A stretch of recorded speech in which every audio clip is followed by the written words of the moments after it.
Si Senator Panfilo Lacson kumbinsido naman na seryoso ang administrasyon sa paglaban sa korupsyon sa gitna ng pagtugis dito kay dating Congressman Saldico at iba pang mga sangkot sa flood control anomalies.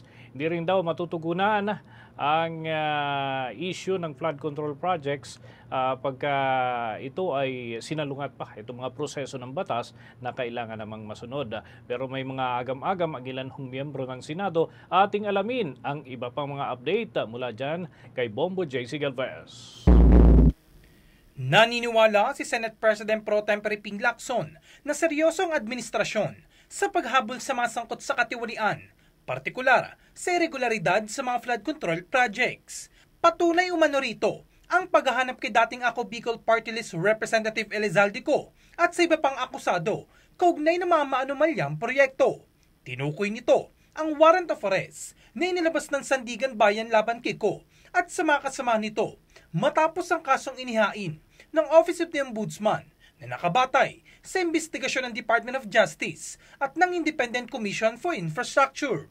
Tinukoy rin ni Lacson ang ulat ng Department of the Interior and Local Government na nakita si Ko sa Japan at inihahanda ng hiling para sa Interpol Red Notice na nagpapakitang porsigidong gobyerno na iparesto ang dating mambabatas. Ayon sa senador, mapapatunayang mali ang mga nagsasabing untouchable si Ko at walang hahantungan ang mga investigasyon.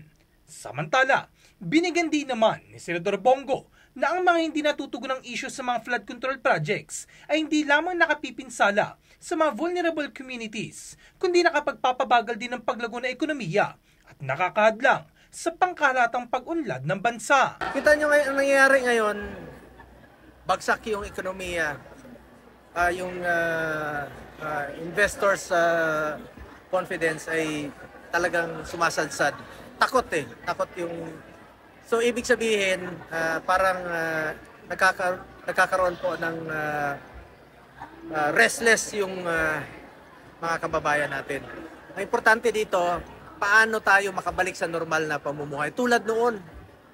Una nang sinabi ni Senate Committee on Finance Chairman Senator Sherwin Gatchalian na ang mabagal na paglago ng ekonomiya ng bansa sa ikatlong quarter ng 2025 ay hindi dahil sa alitan sa politika ni na Pangulong Bongbong Marcos Jr. at Vice President Sara Duterte.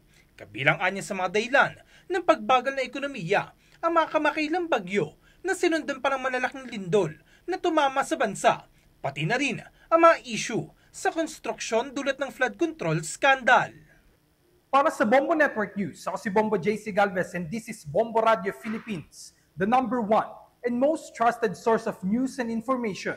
Basta Radio, Bombo! For the most trusted source of news and information, visit our website at www.bomboradio.com. Follow us on Bombo Radio mobile app, Facebook, YouTube, TikTok, and X, formerly Twitter.